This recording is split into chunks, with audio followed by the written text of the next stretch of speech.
We are joined by Heretics, who are coming off of their match against Edward Gaming. We'll begin with questions from the remote media and then take some questions in-house. We'll take the first question from Sierra. Yeah, hello. First off, commiserations on the loss. I know there was a lot of emotion on stage, and all of you put up a great fight, and it was such a fun series to watch. And again, as rookies, it's an insane performance for you guys to have made it this far and done this well. So, congratulations there. My question goes to Boo. On a few maps like Sunset and Abyss, both timeouts were understandably used very, very early on. What is it like as the IGL to have to carry the calling for these the calling for these much needed game changing shifts in strategy when you're in the weeds of a comeback and unable to consult coaching staff? Oh, do we need a translator? Oh, no, go ahead. No, Go ahead. I'm fine. When we use 2 timeouts early, I mean, they're being used for a reason. So we usually, it's a wake-up call. And they're used to start winning rounds. And when you start winning rounds and you get 3-4 rounds, that's an enemy pause. So that's when we can talk again. So that's kind of the goal. But yeah, I mean, if you're not winning, we keep losing and there is no more timeouts. I don't know, just do what you can. Like, keep doing your maximum. Keep remembering if they told something in attack pauses that might still help. And yeah, I mean, just keep doing your best. Keep trying to find a solution or change something, do something completely different just to get that one round and maybe swing momentum. So yeah. Thank you. Thank you. We'll take the next question from Arnab.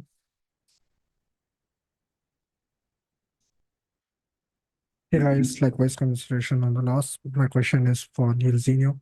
The map pool as during the interview you said the map pool was favorable for your both the team side, but I want to know from your perspective, from the initial analysis, what do you think went wrong in the maps, which when you guys were trying to come back again? Yeah, I think the map pool was very favorable for both teams, right? It wasn't the same situation as Shanghai when Genji banned like 2 of our best maps. Like we still got to play our best maps, to be honest with you. So I mean, Icebox would have been nice, obviously, but that's what happens when you come from a lower bracket. You don't get that you don't get that luxury. So it is what it is. Like there's such an up and down series from us. On Haven, you got to see some of the best I've ever heard us play on Haven. I was extremely proud. Weber was, the same. It was honestly a joy to listen to, and the way we played on Haven was incredible. Moving on to Sunset, it was literally just they also played well, but we made them look very good. If we lose like that on Sunset, it's not all them. So that's all I'll say. It was just, pressure, understandably. We didn't play to the level we should have. And then the other maps were just close. I think on the last map, especially on Abyss, they just played well macro-wise. We lost some really close clutch rounds. We also won quite a few clutch rounds, but I keep saying it that Valorant comes down to consistency, and unfortunately for us yet, we just don't have the level of consistency yet to close it out sometimes. And that's completely fine, It's expected for a team this young. Thank you. Just to quick add on it to everyone in the team. This is your first time playing in VCT, so guys, please don't be sad. Much more come next year. So yeah, please keep smiling and work hard, and all the best for next season. Thank you. Thank you. Thank you. We'll take the next question from Sneh from Sportskeeda. Thank you. Yes, likewise, guys, commiserations on the loss. I think despite the defeat today, I think we can all agree that you guys had a phenomenal season. My question goes to benjyfishy. So what are some of the things that this event has taught you that you'll carry with yourself for future matches? What have I learned? I don't know. I think for me, I've improved playing under pressure. Just how to control my emotions while I'm playing. Obviously not after we've just lost a grand final, but during the game. I think I've been pretty good at controlling my emotions. I think sometimes I got a bit excited during the game. But I think that's pretty natural. So yeah, I mean, I don't know, it's always like you always learn something about when you play in front of this many people. And maybe I haven't realized like to the full extent yet, but I'm sure later on when I look back and rewatch stuff or just think about it, then I'll take some stuff with me. So yeah, Thank you. thank you. Thank you. We'll take the next question from Ravish. Hey guys. Yeah, as everyone said. A tough day today, naturally. Extremely so. But to try to ask on a different note, my question goes over to Miniboo. I was gonna ask, I believe it was on Bind. You said something that I found was really beautiful. I believe you looked at Benji and you said, I'm so proud to play with a player like you. Could you speak a bit more to that too, considering just how the sentiment was wonderful, I found, and just talk a bit more about how you so deeply appreciate just the rest of your teammates too, because I find that really struck me.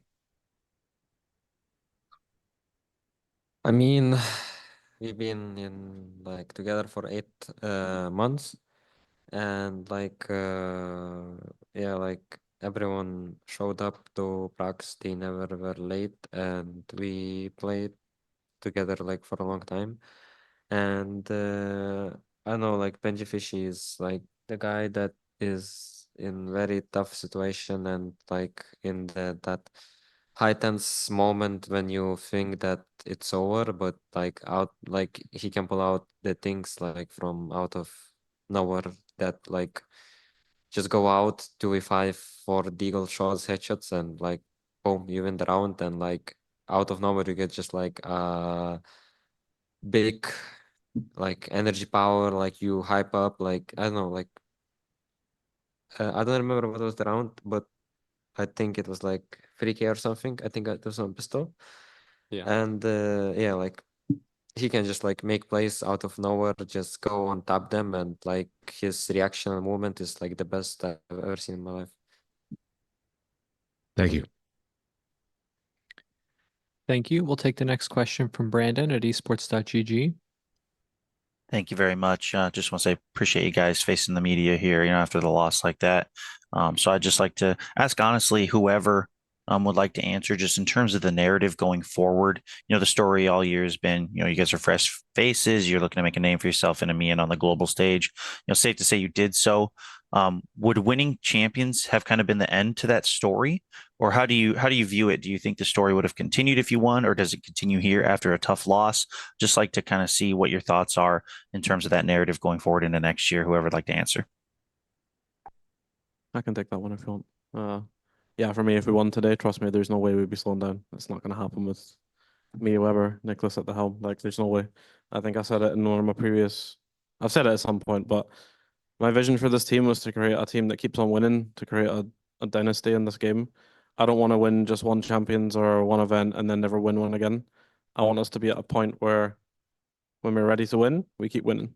And we came into this year to gain experience, and we've done that, but we've also created a family, like these guys are all brothers now. And as a coach, like you can't ask for anything better than that, It's a joy to be with them every single day and work with them every single day. And obviously the goalposts have moved now. Like we're not going to go into next year settling for less than what we did this year. Not saying it's going to be easy. It's obviously going to be tough, but yeah, like these guys have proven if they can do what they've done in less than a year, what will happen next year. And this team is always built for the future. And it's not lucky that we've reached every or almost every grand final, and beat some pretty incredible teams. So for me, like, yeah, it sucks to lose right now, but this is just the beginning. Thank you. We'll take the next question from Pedro Romero. Hey guys, likewise as everybody else has been saying before me and most presumably after me, tough luck on the series. I mean, plenty of times you guys have showed the unity and the togetherness that Neo kind of alluded to in his most recent answer. Still, I mean, on one hand, I understand that, you know, coming off of a loss like this, and how, you know, sad it must be.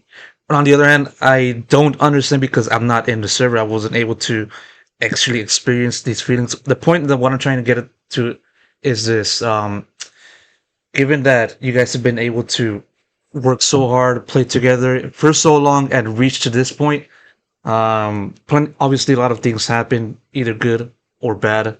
But for each of you guys within the team, I asked to you this: despite losing today, despite coming in as the runners up in this event, I want to ask you, what do you think is the number one memory that you'll take away from this entire year, not just focusing on champions, just in general for you?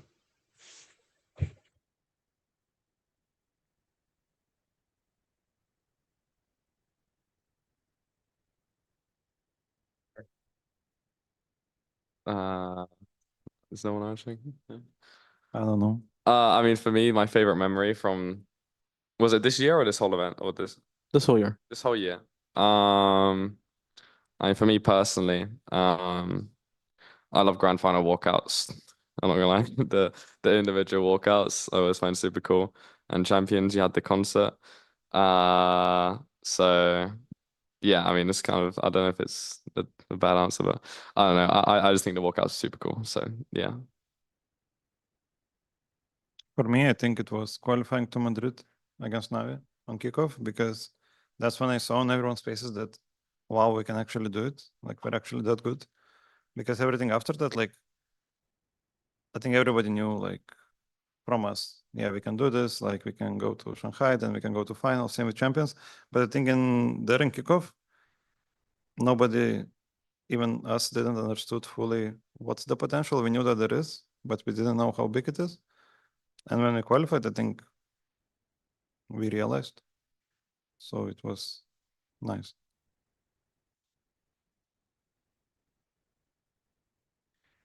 Thank you. We'll take the next question from Rabia at Jinx.tv. Hey everyone. So sorry for the loss today, but you guys played amazing. My question is kind of for everyone. You guys are young and reaching the grand finals of such a big event is not easy, especially in the first year. Would you guys like to share your thoughts about Boo's amazing IGLing this whole season, because it's a huge responsibility and he took that so well. Can I go, guys? Yeah. Of course. I mean, I think Bo is genius, you know. I like the way he leads the team. Like, I'm not gonna lie, Bo is not kind of IGL that tells you every single thing that you should do. He's just telling you to macro, which makes sense, and he let you do the micro. So I like the way how he IGLs the team, and even outside of the game, like combined in game, outside of the game, is like a, you know, big boss with the coaches.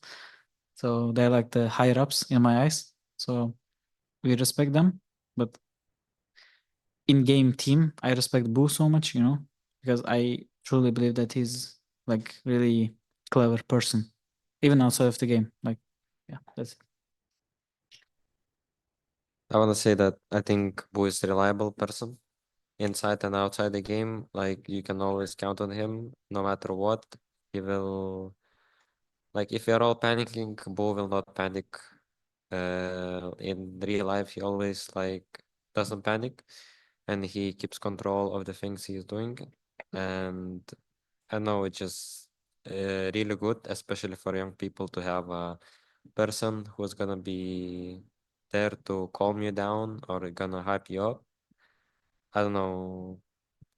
Just one word: reliable for me.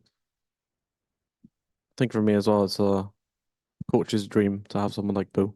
I mean, it's the same with every single one of these boys, I'm not gonna lie, but for Boo to do what he's done this year after the shit that we went through last year, and also, you know, just the environment that we had and the amount of hate that he was getting externally, he didn't let it bother him. He just kept his head down, believed in himself, and believed in me and Weber, even though, you know, we have crazy ideas, we do crazy stuff, but he never questions it. He respects us, and he respects every single one of the boys. And I think that's like what Innes said. He calls macro, but he also trusts everyone so much to do micro plays. And I think that is the vision that both me and Weber had in Nigel. Like, we want someone that believes in the people around him and people that believe in him. And now that he's got that this year, the sky's the limit for the bobber. Yeah, I think this trust is a big thing. Like, he trusts all of us to, you know, give him ideas when he needs it, or do certain things for him, like just micro stuff, and he's just like the overall big picture. Like, he like just controls the team. So without him, there'd be no team. So yeah, he's like a very important part of our team. Thank you. Thank you so much, and good luck for the next season. Thank you. Thank you. We have a question from the room. Hello, I'm Via from Nerditude. My question is for benjyfishy. Yeah. First of all, I'm sorry for the loss, but also big congratulations on getting all the way to the second place. Just want to ask for some words for your fans all over the world. I'm actually representing a Latin American media, and you truly have fans everywhere who woke up at midnight to watch you and support you. Yeah, I mean, obviously we lost and it sucks, but I hope people can see, you know, what we've done and what I've been able to do from swapping to a different esport, changing kind of, I mean, not career paths, but changing to a different esport and, you know, getting this far. I'm not done yet, and I'm not going to be done for like a long time. So I hope that by the time I'm done, then I'll have some sort of dynasty, and hopefully it's for my boys. So thank you for anyone that's been watching, supporting, anyone that's sending messages, everything. So yeah, thank you so much. Thank you. We'll take the next question from FD News.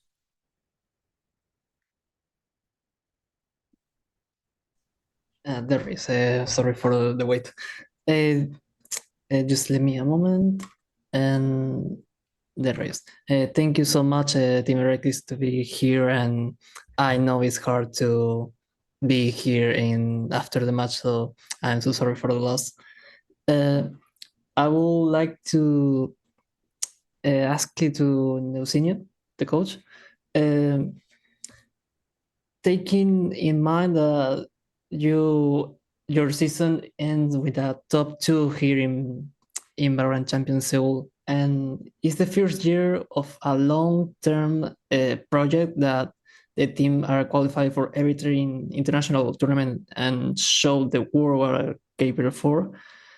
And I would like to ask you your thoughts about it. Yeah, it's been an incredible year. It's obviously hard to express those words right now because it would have been nice to have the fairy tale and then right, that's all it would have been. We created a team that everyone believed in, and like I said earlier, like, we've created a family, which to me is the most important thing, because that's what's gonna be the foundations for us moving forward to create a dynasty, like Benji said, right? Like, we wanna go on a run. We wanna replicate this form. We want to do better every single year, and every single one of these guys are so hardworking that it will happen. We just need time. And for us to get to so many finals this year is incredible. But also, for me, like, getting to see how these guys have developed, not only in the game, but also outside of the game. We have a couple of boys who have never left their own country before, you know, like, they've moved to a different city, they're away from their families, they're away from their friends. They're so young. One of them was in school doing exams halfway through the season. They've traveled to different countries, they've experienced different cultures, and it was all just part of getting experience. So for me, it's been a pleasure, and I know Weber's also very, very happy with it too. And again, it's just been nice to be able to travel around the world with such a good bunch of genuinely nice humans, you know? Like, every single day is a pleasure. So for me, I'm just excited for the future. and that's what I want to focus on now. You know. Thank you so much, and I wish you guys a good 2025 season. Thanks. Thank you. Thank you. Thank you. We'll take the next question from Fernando from Game Arena. Thank you. Hi guys. Sorry for the loss and congratulations on the season. My question goes for Neil. My guy, in 2022 you joined FPX as an analyst after the One Masters. And Heretics believed in you to be the head coach of the project and franchise. Of course, last year wasn't easy, but what amazing season in 2024. I want to ask you, at the start of the season, like before the games, before kickoff, did you believe this team could achieve everything it achieved? And what are your expectations for this roster for the future? Maybe the next 2 years? I know some people will probably be like, "Yeah, that's bullshit," but yes, I did believe we could achieve this because it was like one of the first times throughout my entire career that an org has given me full control, Weber full control, like the staff full control of the roster, and you know, I like to think that we knew what we were doing when we were putting the team together. So maybe it's just me being stubborn, but I knew exactly the vision that I had for the team. I shared the same vision with Weber, with Boo, with Benji. That's why they're stuck around after what I saw from the first, you know, the first iteration of the team. So yes, I did believe it. Did I believe that we would achieve it so consistently with such a young bunch of players? Maybe not, but I think like Boo said, once we qualified to Madrid, that was just like the spark, you know. And also didn't expect to.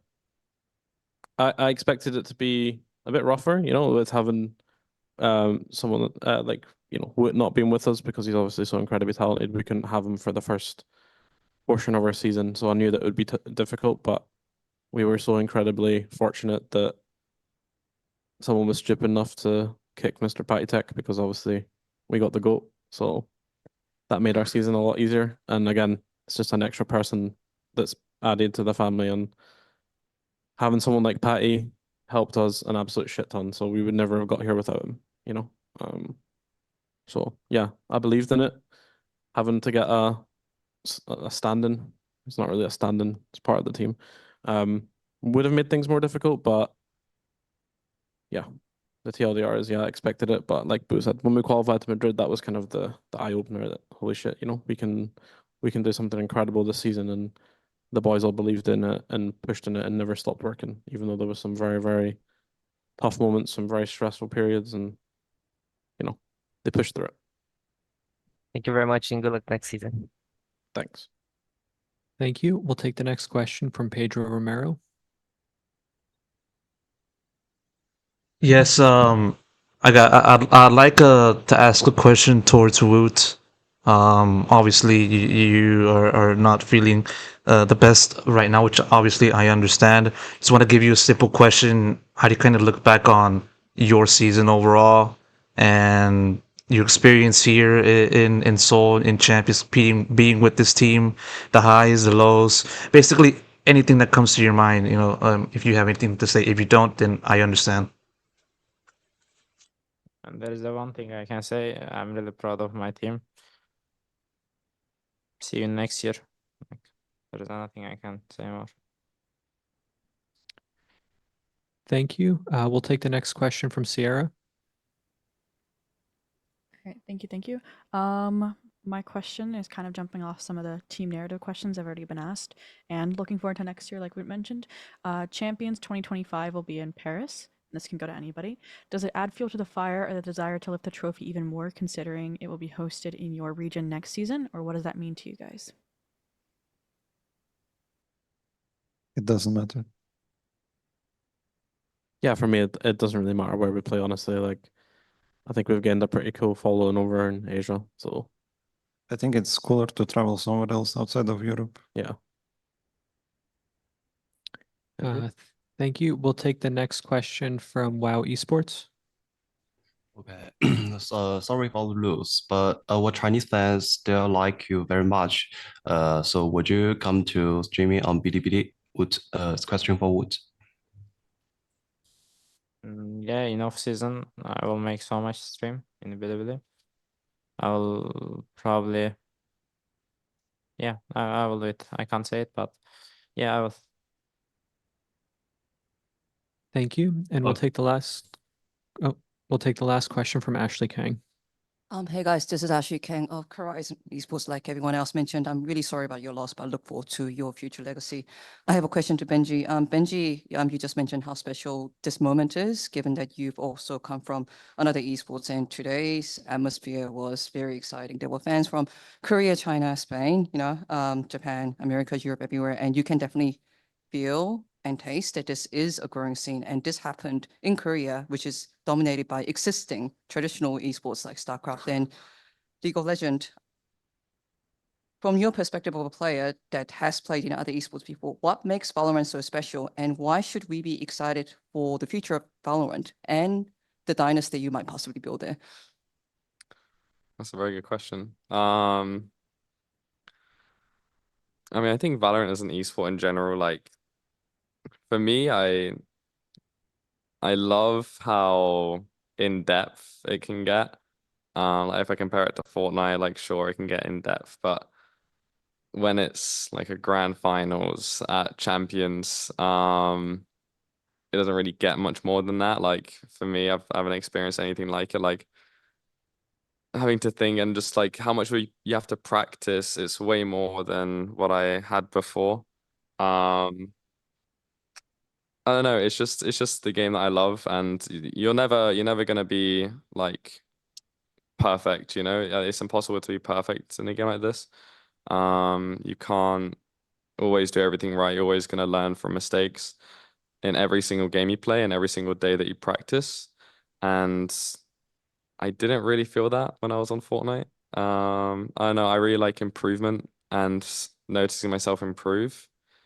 And I can feel myself improving every day on Valorant. So that's why I love it the most. And yeah, I think it's just the scene and just Valorant in general is just gonna keep growing. And I hope to be